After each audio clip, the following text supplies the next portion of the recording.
عزیزم، درود و مهر. امیدوارم حال دلتون عالی باشه. دیگه همه میدونیم که کیک زبرا تو دستی کیکای ساده خیلی پرطرفداره، چون خیلی جذاب و خوشگله. بریم که با هم دیگه مراحل درست کردنش رو ببینیم. اول تخم مرغ‌هایی که داریم میریزیم داخل ظرف و بعد از اون شکر رو بهش اضافه میکنیم و بعد هم وانیلو و بعد به مدت 6 دقیقه باید هم بزنیم تا موادمون کاملا حجیم و کشدار بشن. ببینیم من اندازه های دقیق و داخل دیسکریپشن براتون نوشتم. حالا من اینجا کاملا هم میزنم با استفاده از همزن برقی تا موادم کاملا کشدار بشه.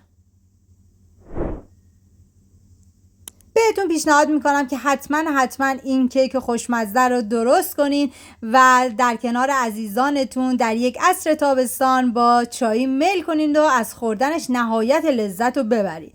خب من اینجا دیگه کاملا موادم ببینید کم کم داره حالت حجیم و کشدار میشه. ببینید دیگه اینجا آماده شد. حالا میریم برای اضافه کردن روغن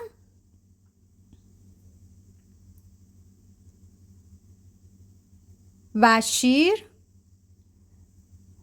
و حالا در حدی که با هم دیگه مخلوط بشن با همزن برقی کاملا هم میزنیم تا حالت یک دست بشه.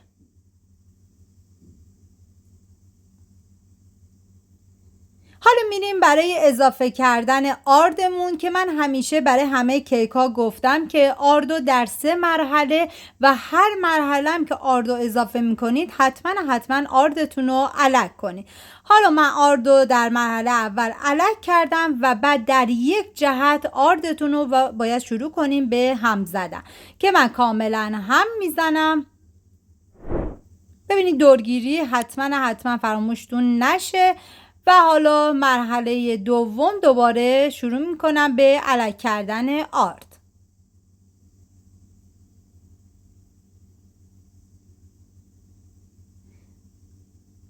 حالا توی این مرحله من بیکینگ پودرم بهش اضافه میکنم و اینم الک میکنم همراه با آردم.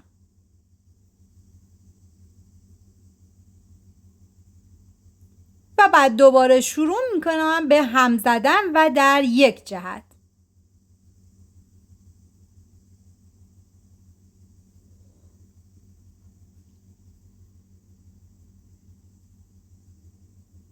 قشنگ دورگیریشو انجام میدم و هم میزنم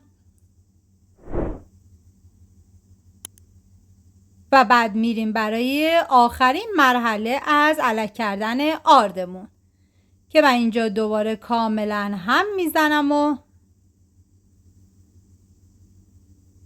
به هیچ عنوان از همزن برقی بعد از اینکه آردو اضافه کردین استفاده نکنید. با لیستک شروع کنید به هم زدن. حالا من دیگه اینجا موادم آماده شد و قالبی که داشتم طبق معمول همیشگی که من گفتم برای چرب کردن قالبم من از آرد سفید و روغن جامد استفاده میکنم. حالا دور تا دور قالبم و با این روغن کاملا چرب میکنم. این دیگه نیازی نیست که بخوان کیکتون رو کناره هاشو آزاد بکنین یا حالا هر کاری دیگه. به راحتی بعد از اینکه کیکتون پخته شد خودش به راحتی از قالب جدا میشه. خب من اینجا دیگه کاملا چربش کردم و موادی که داشتم و حالا توی این مرحله به 2 قسمت مساوی تقسیمشون میکنم.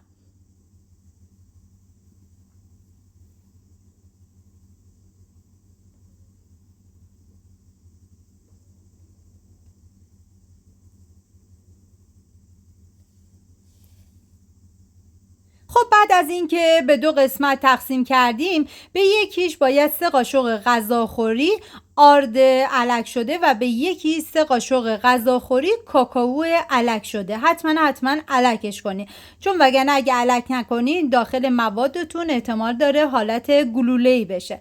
حالا من بهشون اضافه میکنم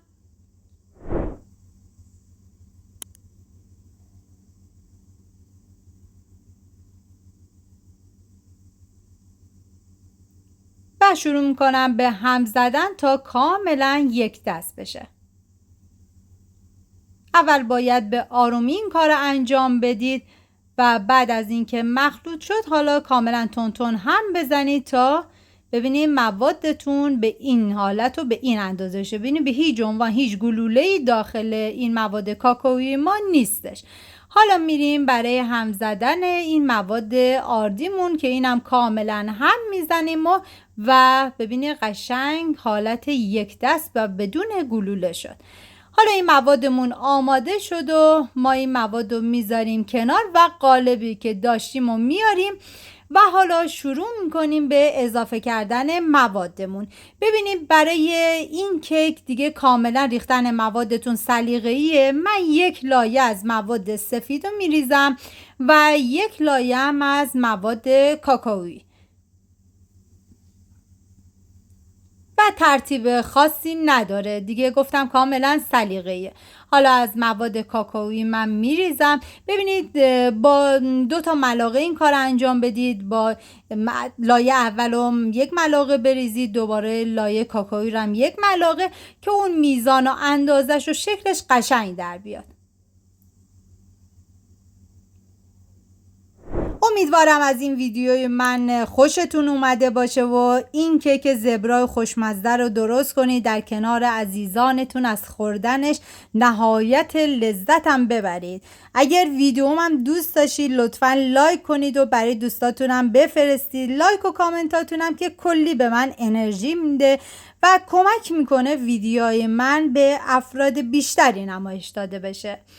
خب من اینجا حالا از مواد کاکائویی میریزم و همچنین زمان پخت این کیک داخل فر با دمای 180 درجه به مدت 40 دقیقه تا 1 ساعت. ببینید بعد از 40 دقیقه باید این کیک رو چک کنید. اگر دیگه آماده بود میتونید از داخل فر خارج کنید، ولی بعضی موقع تا 1 ساعت هم زمان میبره. حالا من موادم رو دوباره همینجور لایه به لایه تکرار میکنم.